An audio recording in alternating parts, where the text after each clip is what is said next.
Welcome to another episode of Deep Dive, where we take a second look at a sermon topic or theme from St. Albert Alliance Church. My name is Kirk, and I'm your host for this episode. And in today's episode, we're going to talk with Pastor Mike Sotsky about a recent sermon that he did around the theme, Is God Good?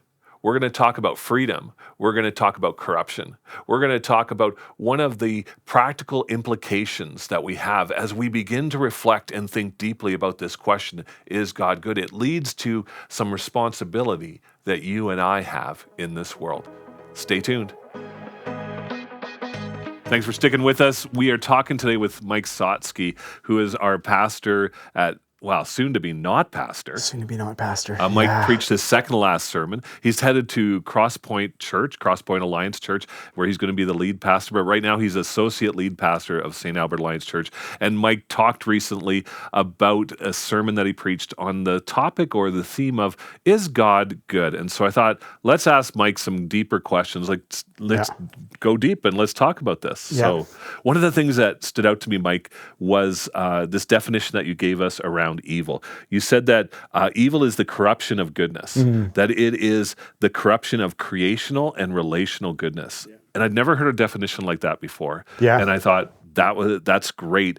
Can you talk to us about what does this mean? What does this corruption of creational and relational goodness practically mean? What does it look like for us as we go around in the world? Yeah, well, I think it's significant, right?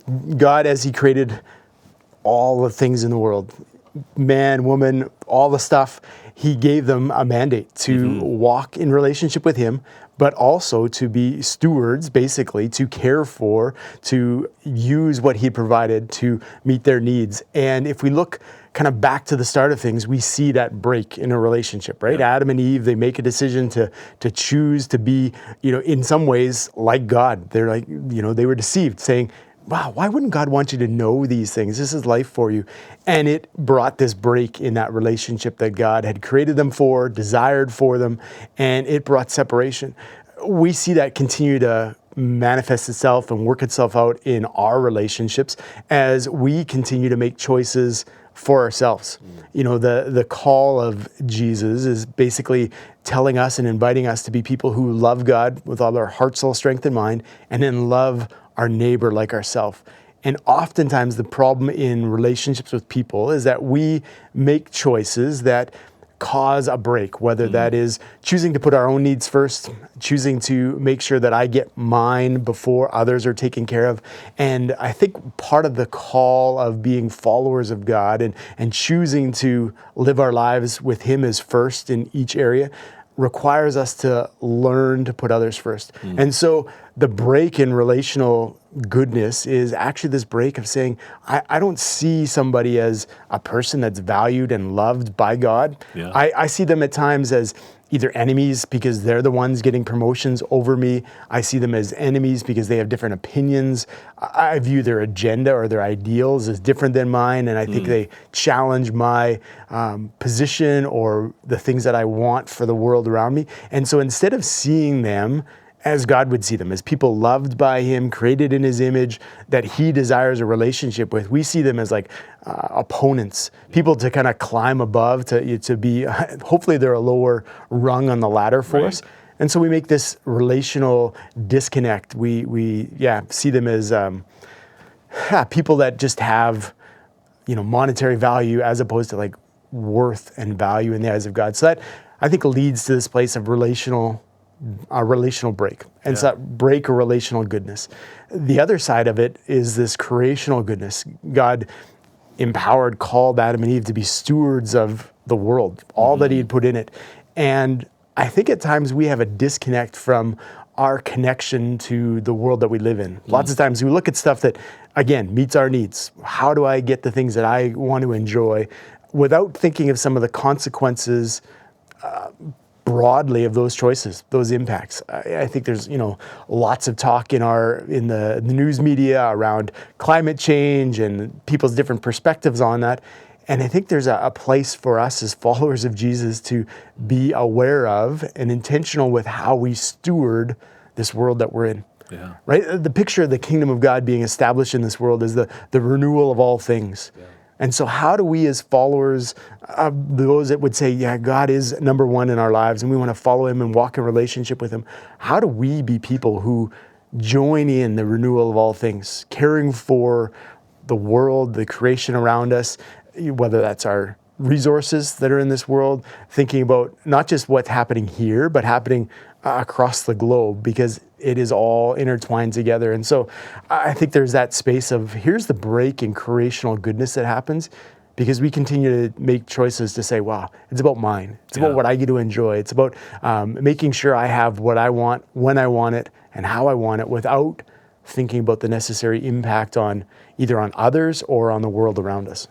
So you talk about, I want this. You talked about freedom, right?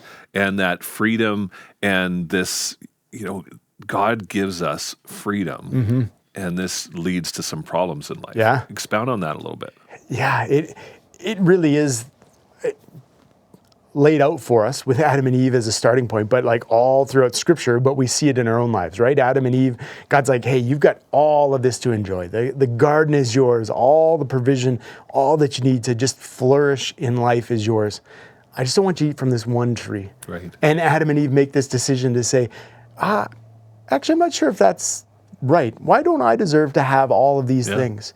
And they make the choice. And that's the crazy thing when we think about God and being this all-powerful creator of everything in the world, and yet he gives us, you and me, and everybody else, the freedom to choose how we're going to live. Yeah. He's given us a mandate, a way to live. This is the call to like a holy life that we would flourish in, that we would know wholeness and fullness.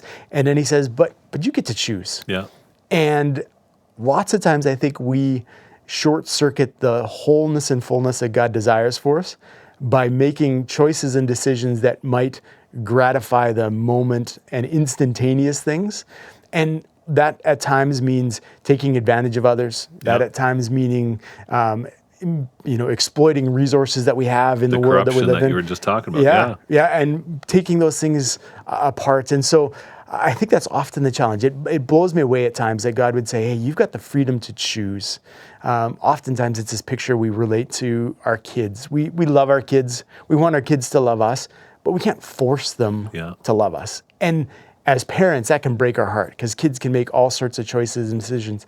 And I think it's the same way in our walk and our relationship with God.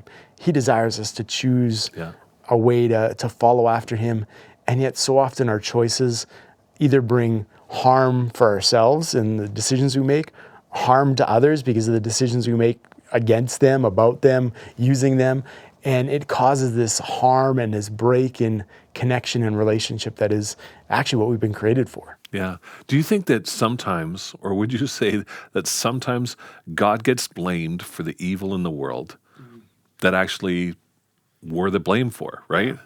Oh, I think it happens often. It happens frequently because so much of what we experience in the world is beyond what we can put our head around. Like, it causes us to ask the question, why? The story I told on the weekend of this family losing their two young sons at different times, probably about 10 or 15 years apart. And you sit there and you say, God, why would you ever allow that to happen? Yeah. And so it is real easy to point a finger and say, God, you're the reason for this or the cause of it, because they're things that are out of our control. Yeah. They're beyond what we can determine or create or make happen. And so it's easy to point at this God that's out there in this world and say, man, it's your fault that this is going on. Why would you let it happen to me?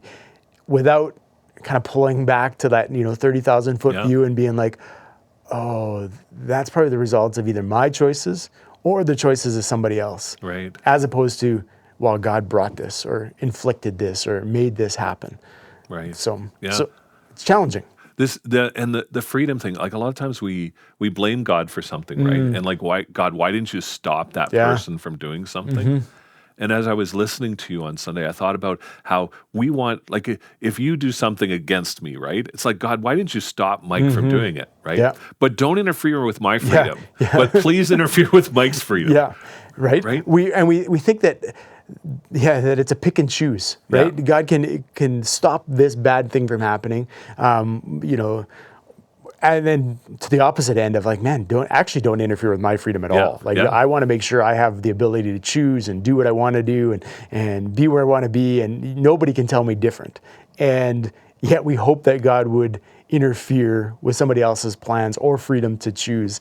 And lots of times I think the struggle with that is that we have this real high view of ourselves. Yes, we do. Like we don't think we are people that lead to evil or cause harm. Like, I'm a good person, I make good choices, and yet I know that there's choices I make that actually cause harm to others, whether intentionally or unintentionally. There are choices that I make that actually are for my own benefit at the expense of somebody else. And yet so often we talk about this idea of evil and we're like, oh, I'm not part of the cause of evil or suffering. And I had good friends of mine, that became friends of ours when we were in Fort McMurray. They had a real concern and care for justice in our world in a variety of ways. And he really challenged me, confronted me in some of the decisions that I make, even unintentionally, just in the clothes that I buy. And he's like, do you understand where your clothes are made? And I was like, no. I'm not a guy that spends money on clothes. Like, I'm looking for the cheapest deal, that's what I'm looking for. And he's like, that's great, but you realize that probably most of your clothes have been made in like sweatshops in various places around the world. And at that moment, I was like, I had no concept that that was a reality or the impact it had on the lives of the people that were working in those sweatshops in a variety of places. And it challenged me to begin to be a little more aware of the choices that I'm making. Where am I spending money? How am I spending money? What companies do you buy from, not buy from? I mean, he was next level in the approach to it. Right. But it has informed some of the decisions that I've made, or at least caused me to pause to think about it. I think we have probably a greater responsibility. We should have a greater responsibility to think about some of those things and be intentional in some of those ways. I think even back to a space of like the creational goodness in the world. I came across a guy, his name is Shane Claiborne, and he was speaking at a conference we were at probably 15 years ago.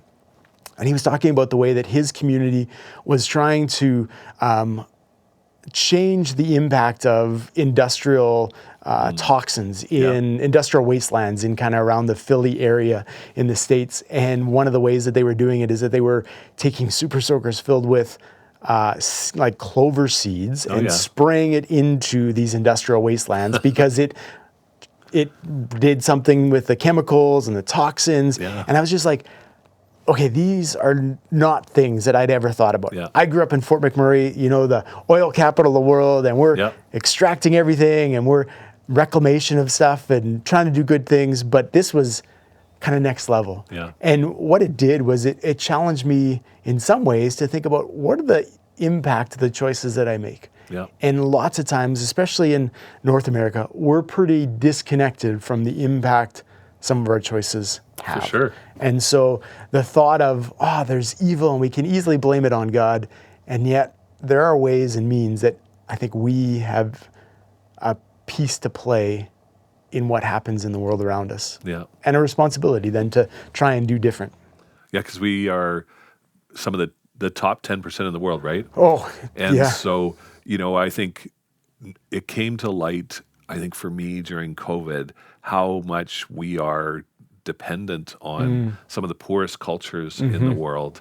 Because you remember there was, what was it, the boat that got, or the ship that got stuck in the Suez Canal, and all of a sudden just skyrocketing prices in North America, right? That should tell us this is how dependent we are on third world or second world cultures to support our consumerism, and thinking about it differently as you're talking about. I think that is a great way to think about. We've got an incredible responsibility, and we are causing harm by sometimes wanting the cheapest T-shirt that we can get, right? Totally, And we need to begin to think differently about because I think we'll be accountable for that, right? And I think that's the responsibility of being part of God's work to see the kingdom brought to bear. Like, again, it's that picture of the renewal of all things, whether it's the world that we live in, the relational goodness that God created at the very beginning and says, this is actually my hope for humanity. there's a nature and a character that we have that chooses sin. Paul's words in Romans, like, why do I do the things that I don't want to do? Why do I, instead of doing the things I want to do? We have this nature within us. And yet the renewal of all things is actually that we are people who walk in holiness and righteousness. And we have a stewardship, a care for the creation that's around us, recognizing this is a place God inhabits, and that he desired to inhabit with Adam and Eve and join with them and commune with them. And that's actually the longing. That's actually what we're working toward. Like, the end goal isn't us being brought up in heaven and taken away from all this, but it's that renewal of all things. And we can't dismiss the responsibility we have in the here and now to work towards that kind of stuff. Yeah. It's much easier to blame this God that you can't see than to blame each other for the problems in the world. Yeah. You talked about how we have this high view of God, of ourselves, right? And I think it was A.W. Tozer that said our problem is that we have too high a view of ourselves and too low a view of God. And I think we have this low view of God, so we blame him for all the problems of the world. Yeah. And we think very highly of ourselves, so all of the solutions, all of the good things, that must be us. And so, thinking about, is God good? I wonder if we need to begin to look at ourselves and look at God in a different way. And I think that's what your conversation here today has certainly helped me to think a little differently about. Yeah. You talked in the sermon as well about how Jesus is the visible representation of God, or the visible person of God. How has your understanding and your relationship with Jesus helped you to understand God and the problem of evil in the world, or the problem of bad things happen to good people? Yeah. That's an interesting one, because oftentimes we see Jesus, like, you'll talk to people and they'll be like, man, I'm not so sure about God, but Jesus and I can be cool, because Jesus has lots of great things he talked about. We care and concern for the poor and the orphan, like the poor and the marginalized. I like those things. I like that sense of love for others. And I'm not so sure about God, but I think the thing for us to understand is a space of the character of God is unchanging. And trying to get our head around, I had a conversation on Sunday following the message with a lady of the church talking about, man, this idea of the Trinity that you had talked about 2 weeks ago is mind-blowing. So God is Holy Spirit, Jesus, and God, and how do you put all those together? And understanding that they share the same character and the same nature, and there's a consistency amongst them as God. And so that's Jesus revealing that nature and that character. And so when I look at who Jesus is, it demonstrates and shows for me this picture of God having a love for us and desiring to restore that relationship. And so thinking about the relationship with people around me, man, if God had sent his son saying, here's what it looks like to see a relationship restored, and here's my desire. Actually, what we are called to be people who learn to model our life after carrying the practices, the principles of the kingdom. Is it my responsibility? Is it my work to desire to see those relationships restored, to see care and concern for others, to actually work towards that wholeness in relationship with others, as opposed to just being concerned about my wants and my needs? And so that's significant. But it also causes me to think that then I've been given a responsibility to actually work towards justice and compassion. So when we do see evil, we can't turn the other way and just like ignore it and stick our heads in the sands, because it may not affect my life, how I live, what I do. But we have to I think we have a responsibility then to be people who are actively engaged in standing for justice, standing up against evils and atrocities, because there are going to be those things that unfold in our world. It's that nature we have of choosing self and choosing to do things we don't want to do and causing harm to others. And so to be people who actually will step into that responsibility we have as followers of God, as image bearers, as ones who are called to bear the good news and carry forward that ministry of reconciliation that God entrusts us with. This series that we're doing, Deconstructing Faith, we're deconstructing this idea of who God is, or the problem of evil, is God good? And it sounds to me, as we get down to it, actually what we find is that we need to be, God is good, and actually we're to join him in his goodness, right? And bringing justice into the world, restoring things to the way he created it to be. And, really that's something the church has lacked in for a lot of years. Yeah.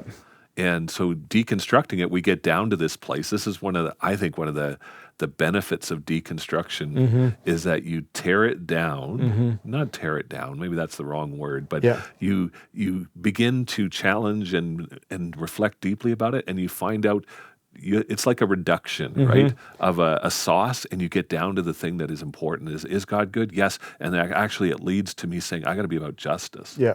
What a great thing. Yeah. Because at times I think and I think maybe a word is detangle, like to detangle our understanding or picture of God from the one comment I made was the detangle God from our picture of worldly power. Yes. Right. And I think that's part of it, to say, actually, we've tied God into our idea of what power looks like, or how it's to be manifest in our world, how to be brought about. Power is often this top-down, authoritative, you're doing it my way. And yet, again, Jesus gives this model and demonstration for us that actually what power looks like is giving of yourself for somebody else. And it demonstrates that goodness of God. And so it is, I think, beginning to untangle our picture and understanding of God and begin to see some of the core characteristics of who he is and live out of that stuff as we engage with our neighbor, our coworker, as we think about how we care for creation around us and steward the resources that have been entrusted to us. Yeah, what a great gift. Yeah. Thanks for helping us process that. That's that unexpected thing that as we begin to detangle, reduce, get back to the center of it, we discover God and we discover what he wants for us. So thanks for joining us, Mike. Yeah, appreciate it. Thanks for joining us for this episode of Deep Dive. Until next time.